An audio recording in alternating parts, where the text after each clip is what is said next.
In today's guide, we're going to be taking a look at the Paladin, the unholy, or rather extremely holy, amalgamation of the warrior and priest classes into one.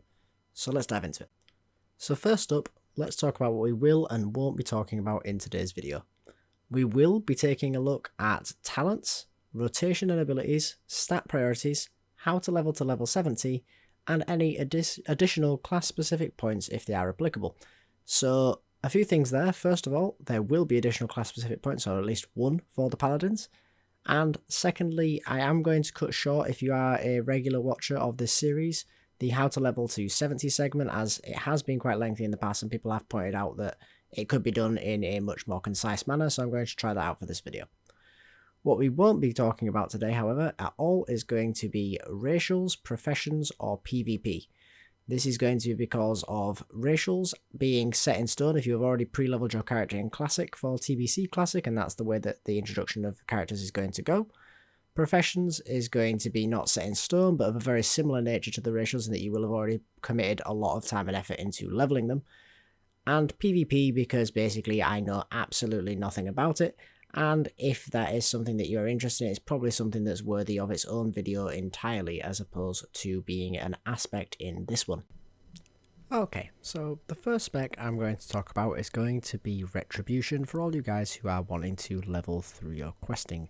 Now, like I've said before, this is not going to be the way that I recommend doing this, but if this is the way you want to go, this build will get you through just fine. It does have some variance in it if you're wanting to be the DPS in a group environment, and I will talk about the changes that we're going to make to it there, but we'll go over the build first. So at level 60 coming into it, you'll be wanting the build here that we've shown. 5 out of 5 Benediction, 3 out of 3 Improved Seal of Crusader, Improved Judgment, Conviction, Seal of Command, 1 out of 3 in Pursuit of Justice just to get us further down the tree, 3 out of 3 in Crusade, Sanctity Aura, Improved Sanctity Aura, Two-Handed Weapon Specialization, Vengeance, Sanctified Judgment, Repentance, Sanctified Seals, Fanaticism, and Crusader Strike in the Retribution tree, before moving over and putting 5 points into Improved Devotion Aura, and then 2 out of 3 into Precision. Now, that's going to see you at level 60, and i.e. what you're going to be at when Classic TBC arrives. However, then, when we are leveling up, we're going to put another point into Precision, because of course hit chance means everything to us. We're then going to have 2 points in it to Guardian's Favour, at which point we unlock this next row where we are going to want to pick up Blessing of Kings. Next up, we're going to want to go over to Divine Strength, where we will put all 5 points into that as we level. And now we're at 69 with 1 point left over, which is kind of a throwaway point if I'm honest with you. But you can pick quite a few different options. I personally would put another one into Pursuit of Justice, just because I like movement speed. Now that's going to be your build for level 70. And there are a few things in there that are mandatory, of course, as you would expect. Getting down to the bottom of the tree to get Crusader Strike is going to be your first priority. Getting the required talents of Precision and Blessing of Kings out of your protection tree is going to pretty much be mandatory as well. And the 10% bonus to strength that you get from the Holy Tree is also going to pretty much be mandatory.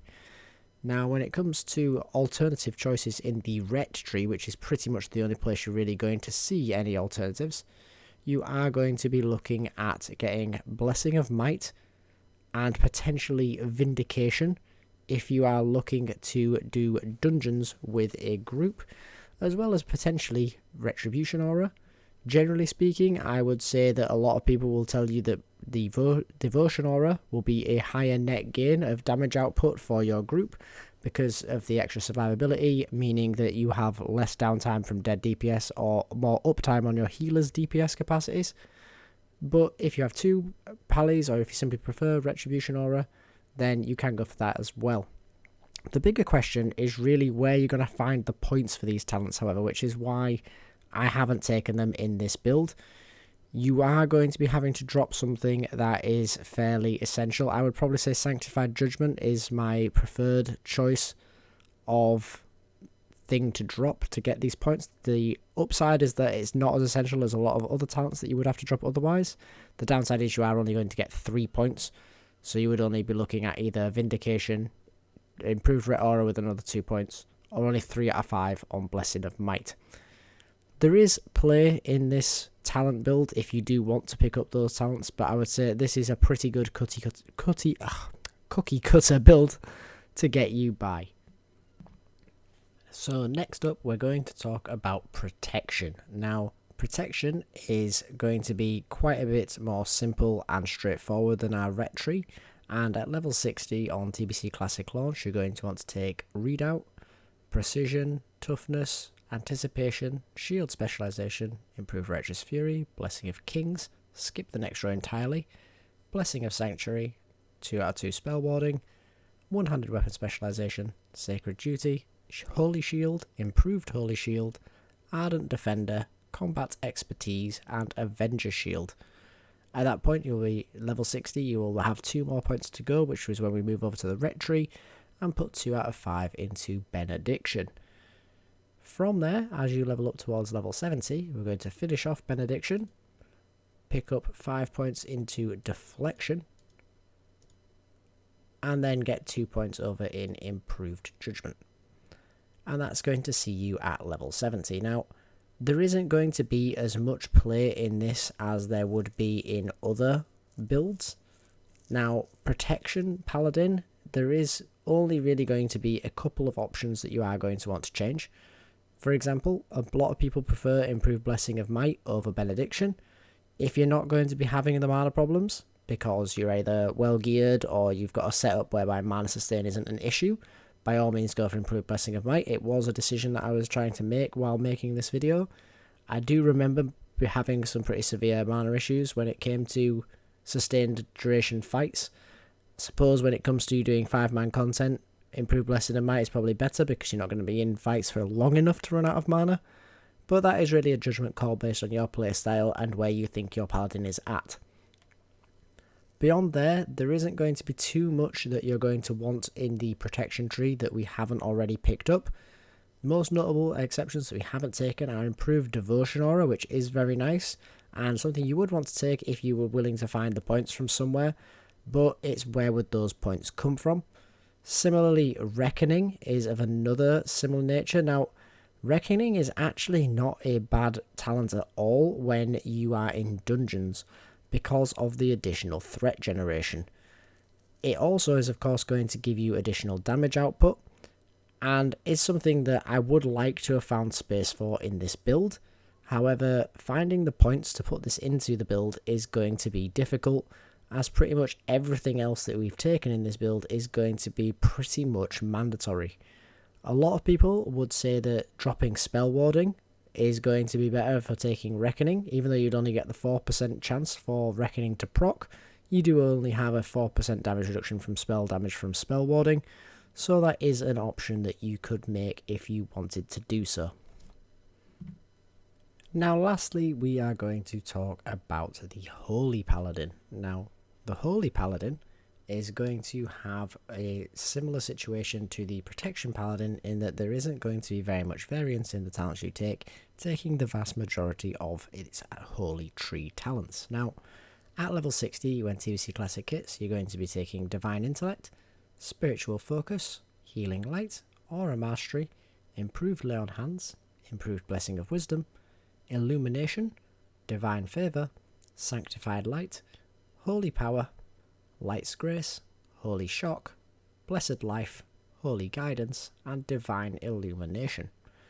At this point, you would move over into the Protection tree and take Improved Devotion Aura and 1 point into Guardian's Favour, because that is where we would be at level 60. From there, however, you will be putting another point into Guardian's Favour. Then you will put 3 points into Toughness, simply to get us down to Blessing of Kings. At this point, you have 5 points left over, and you do have some options. A lot of people will tell you to go for Improved Blessing of Might, and if you are leveling in a pre-made group that is very physical heavy, then that is probably the way to go. However, if you are wanting some of these other talents that are missing from the Holy Tree, you do have that as an option as well, if you think that's more beneficial to you than the increased damage for your melee DPS. Personally, I like Improved Blessing and Might, and that's what I'm going to go with here for you to pick up with those last 5 points, as I do think that the increase in damage output simply means that things die quicker, that will then prevent you from having problems that you have to overcome with other talents. If you are somebody who prefers the playstyle of being more individually focused on your healing capacity as opposed to helping others through buffs, then by all means take the 5 points out of Improved Blessing and Might and put them where else you see fit. You do have options.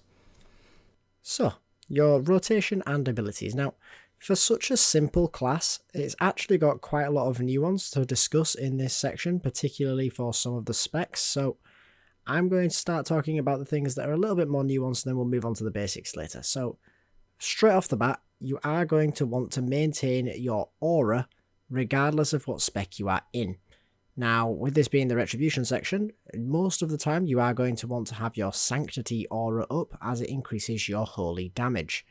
With that being said, if you are in a situation where you are going to have access to an aura that is going to be more beneficial to the team, then you should use that aura. So if you are taking part in a fight with absolutely massive fire damage, you want to put up your resistance aura for fire, or if you are having an issue with the amount of mobs putting in physical damage on your group, or hopefully just on your tank, then you can switch over to Devotion if required. Beyond that, something that I haven't mentioned here, again another one of these ones that is class specific as opposed to role specific, is going to be the buffs that you provide to people in your blessings. Now, that's what I'm going to talk about at the end of the video, so do hang around for that, but in essence, you want to make sure you have your uptime on your blessings be 100% for everybody, because it's highly beneficial to them, and it's something that you bring to the party.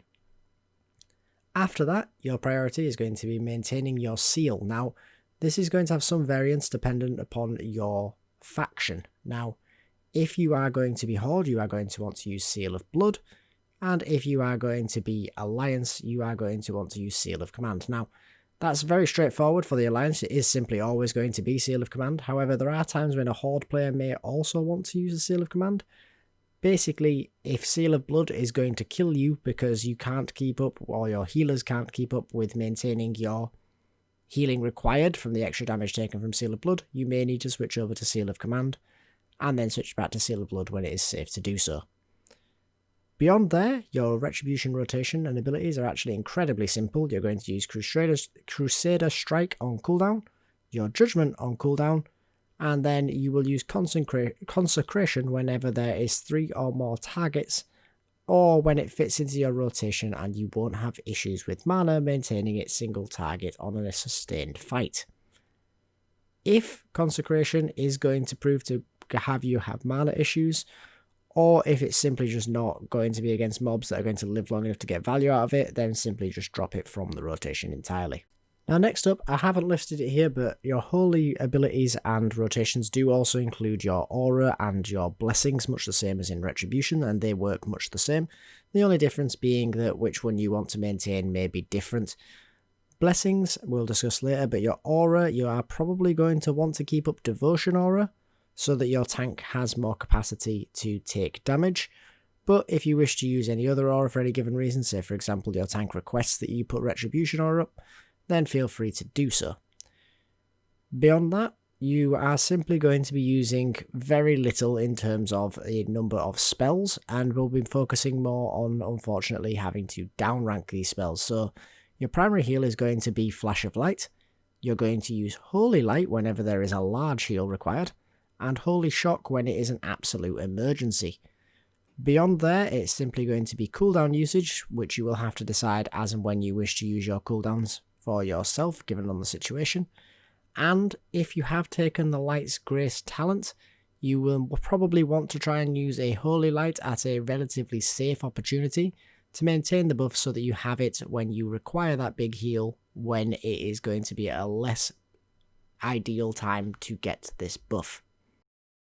Beyond that, your only real predicament is going to be knowing what ranks of spells to use at any given moment. Personally, I prefer to heal very consistently and don't really like to use downranking as a concept, so I will tend to have all of my abilities and use them at max rank and just be incredibly inefficient.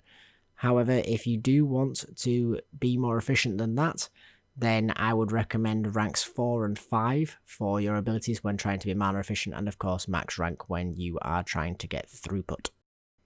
Now, the most wordy one here on screen for you is going to be this protection that we are going to talk about next in terms of your abilities and their usage. However, it's probably the most simple and straightforward. You are going to want to maintain your Righteous Fury buff, which is what causes you to generate additional threat, allowing you to be an effective tank. You are going to want to maintain your Seal, which is going to be Vengeance for Alliance and Righteousness for Horde. There is, again, going to be an issue with Seal of Blood. Personally, I really don't care for this when it comes to playing in protection because of the additional damage taken. It's just too much of a risk for the benefit. If you aren't having any issue, if you're doing farm content or you have an incredibly competent healer, then it's something to consider. You are also going to want to maintain your aura, much like we've discussed in the past. Devotion aura for heavy physical damage, resistances for niche magic fights, and retribution aura if you want the additional aggro against multiple targets.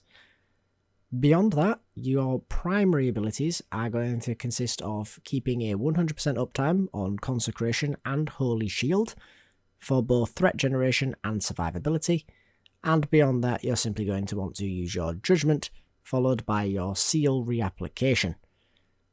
During all of this, you probably will want to mix in your Avenger's Shield as well, as this is going to generate quite a large amount of threat as well as dazing the targets, and simply try and weave that in where appropriate in regards to not interfering with your uptime on your Consecration and Holy Shield while keeping Judgment on cooldown.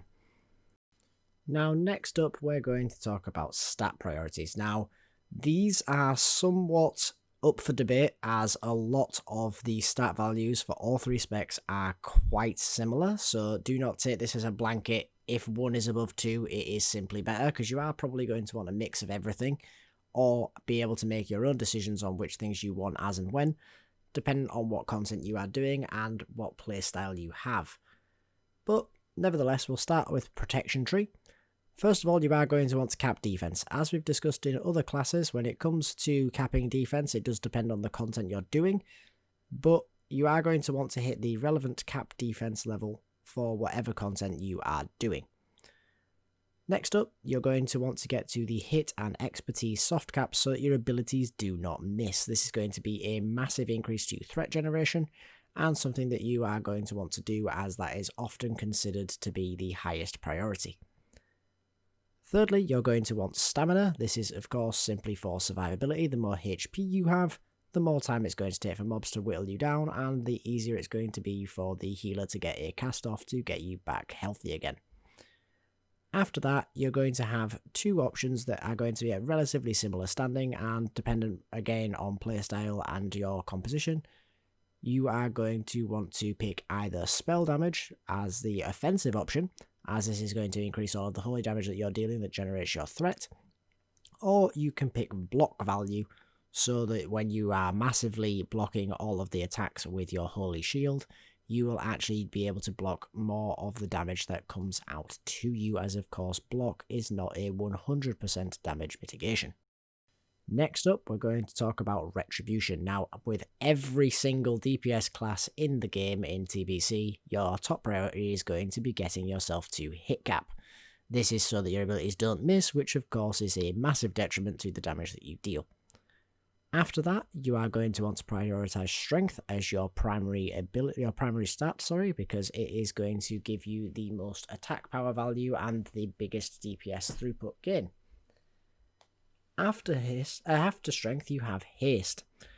Haste is going to work very well with increasing the rate of your melee swings, as you are going to generally be using a very slow two-handed weapon, and it's going to increase your DPS proportionately to the slower speed of the weapon that you have. After that, you are going to want armor penetration and finally crit. These stats are all going to be very similar in terms of weight. In fact, there are arguments to put the last three stats in any given order. So really what you want to do is going to be prioritize getting yourself to hit cap and then stack as much strength as possible while maintaining the best that you can of the other three. And finally, we're going to talk about Holy. Now, Holy is probably the most divisive in terms of your stat priorities, and personal preference is going to be the biggest decider here. Now, almost everyone will agree that plus healing, or otherwise referred to as spell power, is going to be the highest value that you can get on an item, because it is going to increase the amount of healing done by all of your spells, which when your main job is to heal, that's pretty advantageous. After that, however, everything is going to be somewhat subjective. Personally, and in the opinion of the majority, I would say MP5 is going to be your highest value stat, as it is going to give you mana regen that allows you to heal for longer. Of course, if you already have a bit of MP5 from buffs or maybe some mana sustain in other ways, and you are maybe doing relatively small fights, MP5 may lose some value. After that, you are going to have spell crit, increasing the likelihood of critically healing somebody, intellect, increasing your mana pool to begin with, and spell haste, of course, getting your casts off quicker. The order I've put on screen is my personal preference, although I am more than willing to admit that my personal playing of Paladin is somewhat limited. I'm making this video because I'm trying to do all of the classes. Of course, I'm not an expert in all of them, but personally, that is the order I would prioritise. I debated for quite some time between spell crit and intellect, but this is what I'm going with, and by all means feel free to disagree with me in the comments below if you should feel the need to do so. Now our final section, how to level 70. Now this is a section that if you have watched my previous videos in this series you'll know can be quite lengthy, so I am going to make this a bit shorter for you, and it's the abridged version. You are going to want to level through dungeons. It is massively more efficient than leveling out in the open world for a great variety of reasons that I will not go into depth with, but I will list for you all now. First of all, you aren't going to have to compete in the open world in the early stages of TBC Classic for mobs, which is going to be a big issue regardless of how they elect to use sharding and phasing. You are going to be able to benefit mostly in getting your reputations done in advance of reaching level 70, which is going to be a massive benefit both in terms of your gearing when you get to the max level, as well as your attunements to raids, which do need to be completed before you can actually enter the raids, and many of these can be done before you achieve level 70 if you use this method. After that, of course, you are going to be getting the benefit of keeping yourself in gear throughout the leveling process, as well as leveling with your team, which is often something that a lot of people find very beneficial. If you've got yourself a team in advance to do this with, it's going to be a simple case of just walking into TBC and spamming through all of the dungeons and getting everything done very efficiently. Now, the final point on this note is also going to be that with a Paladin in particular, the group method is going to have extra benefit in the fact that your Paladin's biggest strengths come in the benefits that it provides to everybody. So, if, for example, you have an aura that provides 10% holy damage, it's going to provide 10% to you, or 10% to everybody in the group, therefore a total of a 50% damage increase because 10% across the 5 people. Obviously not everyone deals holy damage, and that is just an example, but the same does go as well with your blessings, which is what we want to talk about next. So as we said at the beginning, the final thing that we're going to discuss in this video is going to be class-specific information, and the biggest one that we're going to discuss here is going to be your blessings. Now, your blessings are threefold: Blessing of Might, Blessing of Wisdom, and Blessing of Kings. Now, as a general rule, you are going to want to use your blessings with the Might on physical damage dealers, Kings on tanks, and Wisdom on healers and any spellcasters who are going to run out of mana. There are, however, going to be times when this is not true. Now, some classes benefit massively from attack power, whereas some would rather have primary stats, and similarly, some casters are going to want the MP5, whereas others are not really going to have any mana issues and would benefit more from the stats of Kings as well. The best thing to do here is to follow the general principle that I laid out for you, and then if anyone specifically wants a different blessing, they will ask you for it.